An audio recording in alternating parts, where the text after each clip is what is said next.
ஹரே கிருஷ்ணா. நான் சேலம் டிஸ்ட்ரிக்ட் ஓமலூர்லேருந்து வரேன்.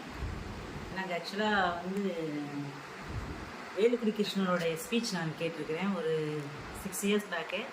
அவருடைய ஸ்பீச் கேட்குறப்பவே நான் பிருந்தாவனம் இப்போ வரணுன்ற ஆசை எனக்கு இருந்தது.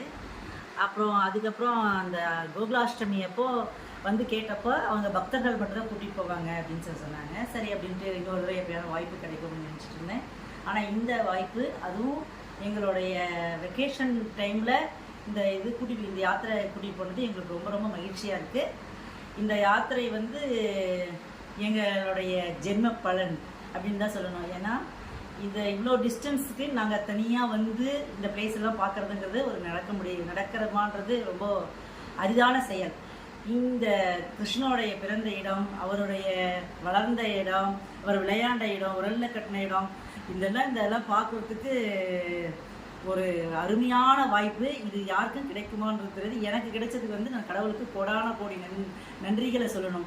இந்த மாதிரி ஒரு அற்புதமான இடங்களுக்கு வர்றதன் மூலியமாவது நாங்கள் எங்களுடைய பக்தியை இன்னும் கொஞ்சம் வளர்த்துக்கிறதுக்கு பக்தியோடு இருக்கோம். ஆனாலும் இன்னும் எங்களுடைய பக்தி செயல்களை முழுமையாக ஈடுபடுறதுக்கு இது ஒரு வாய்ப்பாக இருக்குது.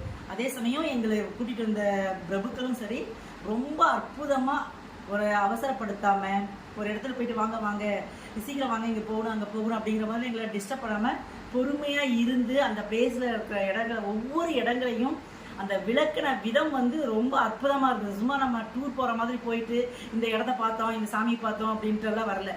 அந்த சாமி ஏன் அந்த இடத்துல இருக்குது, அதனுடைய ஹிஸ்ட்ரி என்ன அப்படிங்கிறப்பெல்லாம் சொல்லி அந்த இடத்துல இருந்து அந்த விளக்கங்களை தெரிஞ்சுக்கிறப்போ அது எங்கள் ஆள் மனசில் பதிச்சுது. இந்த விஷயங்களை நான் மற்றவங்களுக்கு நாங்கள் விளக்கிறதுக்கு ரொம்ப, அதாவது எக்ஸ்பிரஷனோடு நாங்கள் சொல்கிறதுக்கும் கேட்குறவங்களையும் அதை இனிமைப்படுத்துறதுக்கு எங்களுக்கு அது ரொம்ப உறுதுணையாக இருக்குது. அதே சமயம் எங்கள் ரூம்ஸ் எல்லாம் பார்த்தீங்கன்னா அருமையான ரூமு, ஏசி ரூம் தான். நாங்கள் வெயிலில் எங்கள் அக்கா ஃபோன் பண்ணி கேட்டாங்க, ஏமா ரொம்ப வெயிலாக இருக்குதாமே, எல்லாம் வேர்த்து கொட்டுது. நாங்கள் இல்லைக்கா, நாங்கள் போகிறதும் ஏசி பஸ்ஸில் போகிறோம், வர ரூமு ஏசி, அதனால் எங்களுக்கெல்லாம் ஒரு பிரச்சனையுமாவே தெரியல அப்படின்னு சொன்னேன்.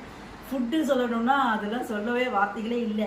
ஏன்னு கேட்டிங்கன்னா, நாங்கள்லாம் காலையில் ஒரு நேரம், மதியம் சாப்பிட்றோம், நைட்டு எப்போவுமே சாப்பிட மாட்டோம். இங்கே வந்ததுலேருந்து 3 நேரமும் திருப்தியாக சாப்பிட்றோம். அது எப்படி சொல்கிறதுனே புரியல. இந்த பயணம் கூட்டிகிட்டு போனவங்களுடைய சேவைக்கு எங்களுடைய மனதார நன்றியை சொல்லிக்கிறோம். அவங்களுடைய சேவை மென்மேலும் விரிவடையணும். அவங்களுடைய பயணங்களை இந்த மாதிரியான ஆன்மீக பயணங்கள் இனி வரும் காலங்கள்லையும் எங்களுக்கு கலந்துக்கிறதுக்கு ஒரு வாய்ப்பை கொடுக்கணும்னு கேட்டுக்கிறேன். நன்றி.